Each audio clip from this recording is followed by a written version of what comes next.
Hi friends, welcome to Deepika reviews. Kalavari Kodalu Kanaka Mahalakshmi upcoming ఎపిసోడ్లో ఏం జరగబోతుందో తెలుసుకోవాలనుకుంటున్నారా? అయితే ఛానల్ను సబ్స్క్రైబ్ చేసుకుని సపోర్ట్ చేయడం మర్చిపోకండి. సుభాష్, అంబిక ఇద్దరు కూడా రూమ్లోకి వెళ్తారు. ఇక సుభాష్ని చూసిన అంబిక పకపకమని నవ్వుతూ ఉంటే సుభాష్ కూడా అంబికను చూసి నవ్వుతూ ఉంటాడు. సుభాష్, మనం అనుకున్నది అనుకున్నట్టే జరిగిందా అని అంబిక అడుగుతూ ఉంటుంది. ప్లాన్ సక్సెస్ అంబిక అని చెప్పి సుభాష్ చెప్తూ ఉంటాడు. ఒరిజినల్ కరణ్ సింగ్ ఎక్కడ ఉన్నాడు అని చెప్పి అంబిక అడుగుతూ ఉంటుంది. వాడి గురించి ఆలోచించాల్సిన అవసరమే లేదు అంబిక, వాడు సేఫ్గా నా బందీలోనే ఉన్నాడు అని చెప్పి సుభాష్ చెప్తూ ఉంటాడు. ఎట్టి పరిస్థితుల్లో వాడు బయటికి రావటానికి వీల్లేదు. వాడు బయటికి వచ్చాడే అనుకో, మన సంగతి బయట పడిపోతుంది అని అంబిక చెప్తూ ఉంటుంది. నువ్వు నాకు కావాలి అంబిక, వాడు బయటికి వస్తే నువ్వు నా నుంచి దూరం అయిపోతావని నాకు తెలుసు. అలా జరగకుండా ఉండాలంటే వాడు నా ఆధీనంలోనే ఉండాలి. అవసరమైతే వాడిని లేపేయటానికి కూడా వెనకాడను అని చెప్పి సుభాష్ చెప్తూ ఉంటాడు. వద్దు సుభాష్, అవసరమైనప్పుడు మాత్రమే మనం క్రిమినల్ బ్రెయిన్ని యూజ్ చేయాలి. అనవసరమైన అప్పుడు మనం క్రిమినల్ బ్రెయిన్ని యూజ్ చేసి పోలీసులకు దొరికిపోతాం అని చెప్పి అంబిక అంటూ ఉంటుంది. సరే అంబిక, విత్ యువర్ పర్మిషన్ అని చెప్పి సుభాష్ అంటూ ఉంటాడు. సుభాష్, ఇప్పుడు ఏం చెప్పాలో నీకు గుర్తుంది కదా అని అంబిక అంటూ ఉంటుంది. గుర్తుంది అంబిక అని సుభాష్ చెప్తూ ఉంటాడు. సరే పద వెళ్దాం అని చెప్పి అంబిక సుభాష్ ఇద్దరు కూడా హాల్లోకి వస్తారు. బాబు, మా అమ్మాయితో మాట్లాడావు కదా, మా అమ్మాయి నీకు నచ్చిందా అని చెప్పి భక్తవత్సలం అడుగుతూ ఉంటాడు. మీ అమ్మాయి నాకు నచ్చిందండి అని చెప్పి సుభాష్ చెప్తూ ఉంటాడు. ఏమ్మా అంబిక, నీకు అబ్బాయి నచ్చాడా అని చెప్పి భక్తవత్సలం అడుగుతూ ఉంటాడు. నచ్చాడు నాన్న అని అంబిక చెప్తూ ఉంటుంది.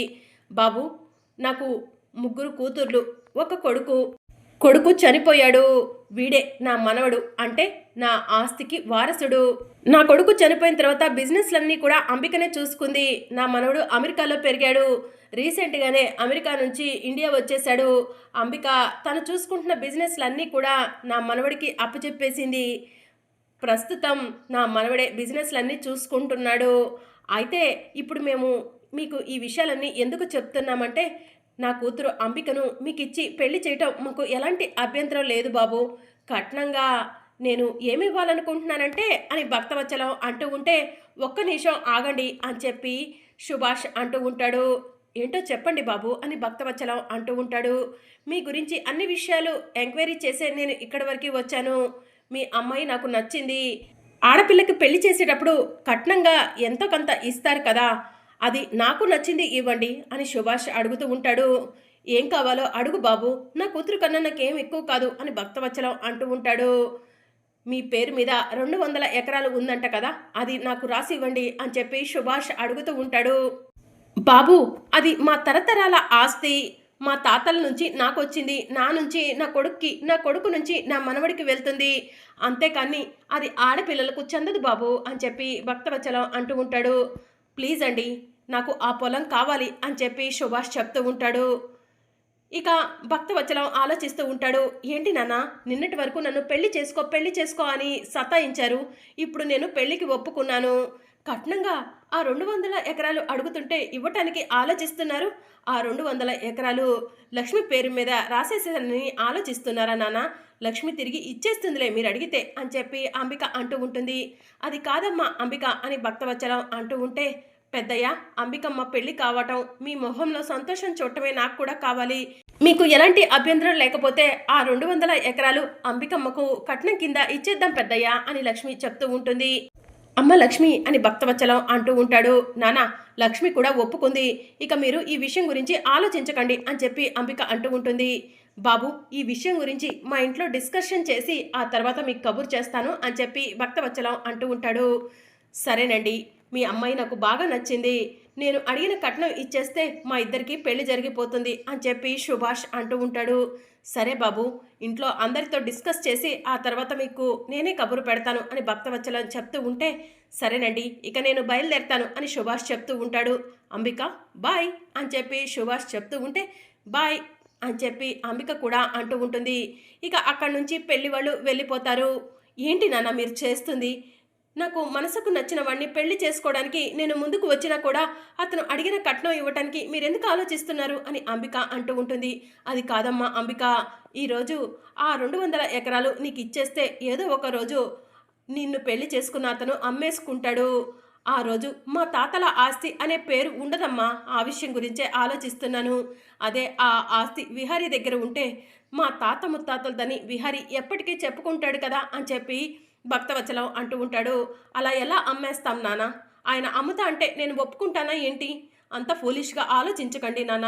నాకు అతను నచ్చాడు, పెళ్ళంటూ చేసుకుంటే అతన్నే చేసుకుంటాను, లేదంటే నేను ఇలానే పెళ్లి కాకుండా ఉండిపోతాను నాన్న అని చెప్పి అంబిక అంటూ ఉంటుంది. అంబిక అంత మాట అనకమ్మా అని చెప్పి భక్తవచ్చలం అంటూ ఉంటాడు. నిర్ణయం మీదే నాన్న, నాకు పెళ్లి కావాలంటే ఆ 200 ఎకరాలు కట్నంగా ఇవ్వాల్సిందే అని అంబిక కోపంగా అక్కడి నుంచి వెళ్ళిపోతుంది. ఇక భక్తవచ్చలం బాధపడుతూ ఉంటే, తాతయ్య బాధపడకండి, అంబిక అత్తయ్య ఆ 200 ఎకరాలు అమ్మనని చెప్తున్నారు కదా, ఆ 200 ఎకరాలు ఇచ్చేయండి తాతయ్య కట్నం కింద అని చెప్పి విహరి చెప్తూ ఉంటాడు. ఆలోచించి నిర్ణయం తీసుకుంటాను విహారీ అని భక్తవచ్చలం చెప్తూ ఉంటాడు. పెద్దయ్య, మీ మొహంలో సంతోషం చూడాలంటే అంబికమ్మకు పెళ్లి కావాల్సిందే.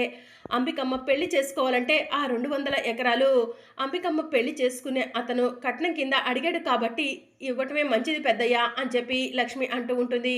నేను ఆలోచిస్తుంది మీ ఎవరికి అర్థం కావట్లేదమ్మా అని భక్తవచ్చలం అంటూ ఉంటాడు. మీ బాధ, మీ కష్టం నాకు అర్థమవుతుంది పెద్దయ్య, కానీ మీ కూతురు సంతోషం కోసం చెయ్యక తప్పదు కదా పెద్దయ్య అని చెప్పి లక్ష్మి అంటూ ఉంటుంది. సరేలేమ్మ లక్ష్మి, ఆలోచిద్దాంలే, ఇంకా సమయం ఉంది కదా అని భక్తవచ్చలం అంటూ ఉంటాడు. ఇక మరోవైపు విహారీ లక్ష్మి దగ్గరకు వెళ్తాడు. లక్ష్మి అని చెప్పి అంటూ ఉంటాడు. ఏంటి విహారీ గారు అని చెప్పి లక్ష్మి అంటూ ఉంటుంది. లక్ష్మి, నీతో ఒక ముఖ్యమైన విషయం గురించి మాట్లాడాలి అని విహారీ చెప్తూ ఉంటాడు. విహారీ గారు, నాతో మాట్లాడాలనుకుంటున్న ముఖ్యమైన విషయం, నన్ను ప్రేమిస్తున్నానని చెప్పాలనుకుంటున్నారు, కానీ విహారీ గారి నోటి వెంట ఆ మాట బయటికి రాకూడదు. విహారీ గారు, సహస్రమ్మ సంతోషంగా ఉండాలి, నేను ఎప్పటికైనా ఈ ఇంటి నుంచి శాశ్వతంగా వెళ్ళిపోయేదాన్నే అని లక్ష్మి మనసులో అనుకుంటుంది. విహారీ గారు, నాకు పనుంది అని చెప్పి లక్ష్మి అక్కడి నుంచి వెళ్ళిపోతూ ఉండగా విహారీ లక్ష్మిని తీసుకొని పక్కకు పోతాడు. ఏంటి విహారీ గారు అలా లాక్కొచ్చారు అని చెప్పి లక్ష్మి అడుగుతూ ఉంటుంది. లక్ష్మి, నా మనసులో బాధ నీకు అర్థం కావట్లేదా? నేను నిన్ను ప్రేమిస్తున్నాను లక్ష్మి, నీకు సహస్రకు మధ్య నేను నలిగిపోతున్నాను లక్ష్మి, నా బాధను నువ్వు కాకపోతే ఇంకెవరు అర్థం చేసుకుంటారు లక్ష్మి అని విహారీ అంటూ ఉంటాడు. అది కాదు విహారీ గారు, మీకు సహస్రమ్మకు పెళ్ళైపోయింది, మీరిద్దరూ కలిసి ఉంటేనే మీ కుటుంబం కలిసి ఉంటుంది, లేదంటే మీ కుటుంబం ముక్కలైపోతుంది విహారీ గారు.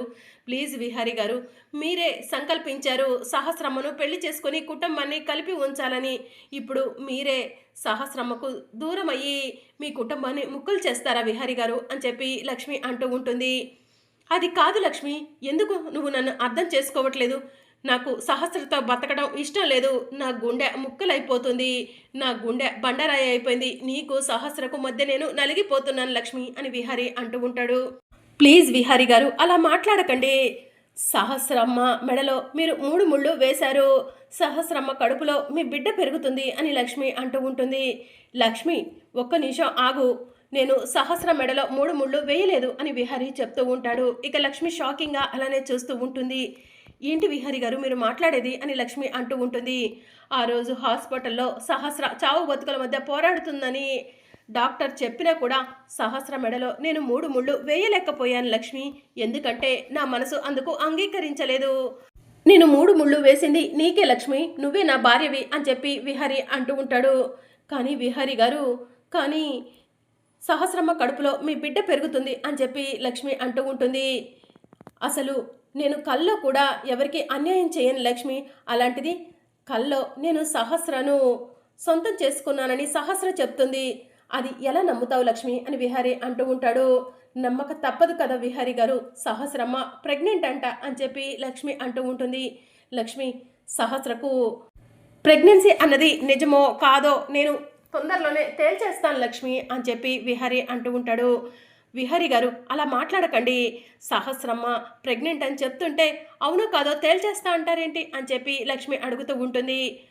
సహస్ర నాతో మోసం చేసి తాళి కట్టించుకుంది, ఈ ప్రెగ్నెన్సీ కూడా నన్ను సొంతం చేసుకోవడం కోసం ఒక నాటకమనే అనిపిస్తుంది లక్ష్మి అని చెప్పి విహారీ అంటూ ఉంటాడు. వద్దు విహారీ గారు, లేనిపోని అపార్థాలకు పోయి మీ జీవితాన్ని మీ కుటుంబాన్ని ముక్కలు చేసుకోకండి అని లక్ష్మి అంటూ ఉంటుంది. లక్ష్మి, ఎవరు ఎన్ని చెప్పినా నేను వినను. నువ్వు ఇలానే మొండి పట్టుదలతో వాదించావనుకో, నువ్వు నా భార్యవని, నేను నీ మెడలో తాళి కట్టానని, సహస్ర మెడలో 3 ముళ్ళు వేయలేదని అందరి ముందు చెప్పేస్తాను లక్ష్మి అని చెప్పి విహారీ అంటూ ఉంటాడు. ప్లీజ్ విహారీ గారు అని లక్ష్మి అంటూ ఉంటే, నేను ఎవరి మాట వినను లక్ష్మి. నువ్వంటే నాకు ఇష్టం లక్ష్మి, నువ్వంటే నాకు ప్రాణం Lakshmi, I love you Lakshmi, I love you అని చెప్పి విహారీ అంటూ ఉంటాడు. ఇక లక్ష్మి ఏడుస్తూ విహారీని హగ్ చేసుకొని, విహారీ గారు, మీరంటే కూడా నాకు ఇష్టమే, కానీ మీరు సహస్రమ్మ సంతోషంగా ఉండాలనే నేను మీ నుంచి దూరంగా వెళ్ళిపోతున్నాను అని చెప్పి లక్ష్మి అంటూ ఉంటుంది. నాకు తెలుసు లక్ష్మి, నీ మనసులో నాకు గుడి కట్టావని, సహస్రను నన్ను కలపడం కోసమే నువ్వు ఇదంతా చేస్తున్నావని కూడా నాకు తెలుసు అని విహారీ అంటూ ఉంటాడు. కానీ నేను ఎప్పటికీ సహస్రకు సొంతం కాను లక్ష్మి, నేను ఎప్పటికీ నీకే సొంతం, నువ్వు నా భార్యవి అని చెప్పి విహారీ అంటూ ఉంటాడు. లక్ష్మి, నేను నిజంగా తాగిన మైకంలో సహస్రను దగ్గరకు తీసుకోలేదు, సహస్ర ప్రెగ్నెంట్ అన్నది అబద్ధం అని చెప్పి విహారీ అంటూ ఉంటాడు.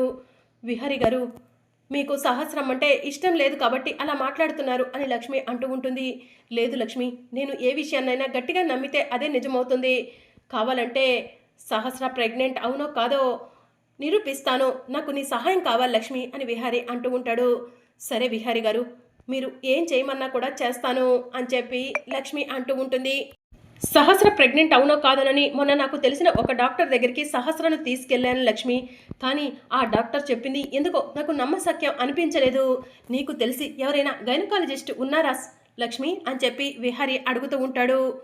ఇంకా లక్ష్మి కాసేపు ఆలోచించి, డాక్టర్ మంజుల అని నాకు తెలిసిన నా ఫ్రెండ్ గైనకాలజిస్ట్ విహారీ గారు అని లక్ష్మి చెప్తూ ఉంటుంది. తను ఎక్కడుంటుంది లక్ష్మి అని విహారీ అడుగుతూ ఉంటాడు. ఈ సిటీలోనే ఉంటుంది విహారీ గారు, రీసెంట్గా మన హాస్పిటల్కు వెళ్ళినప్పుడు తను నన్ను కలిసింది కూడా అని లక్ష్మి చెప్తూ ఉంటుంది. అవునా లక్ష్మి, ఒక్కసారి తన్ని పిలిపిస్తావా, సహస్ర ప్రెగ్నెంట్ అవునో కాదో తేల్చేద్దాం అని చెప్పి విహారీ అంటూ ఉంటాడు. విహారీ గారు, ఈ విషయం సహస్రమ్మకు తెలిస్తే అని లక్ష్మి అంటూ ఉంటుంది. తను నీ ఫ్రెండ్ అంటున్నావు, నీకు బాగా క్లోజ్ అంటున్నావు, సహస్రకు తెలియకుండా సహస్ర ప్రెగ్నెంట్ అవునో కాదో తేల్చేద్దాం లక్ష్మి అని చెప్పి విహారీ అంటూ ఉంటాడు.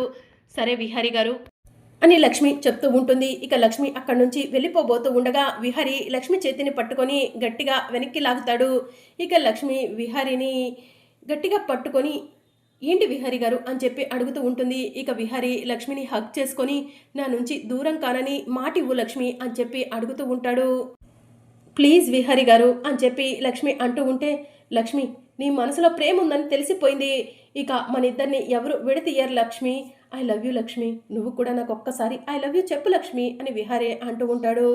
ఐ లవ్ యూ విహారీ గారు అని చెప్పి లక్ష్మి అంటూ ఉంటుంది. మరి అప్కమింగ్ ఎపిసోడ్లో ఏం జరగనుందో తెలుసుకోవాలనుకుంటున్నారా? అయితే ఛానల్ను సబ్స్క్రైబ్ చేసుకొని సపోర్ట్ చేయడం మర్చిపోకండి. Thank you for watching.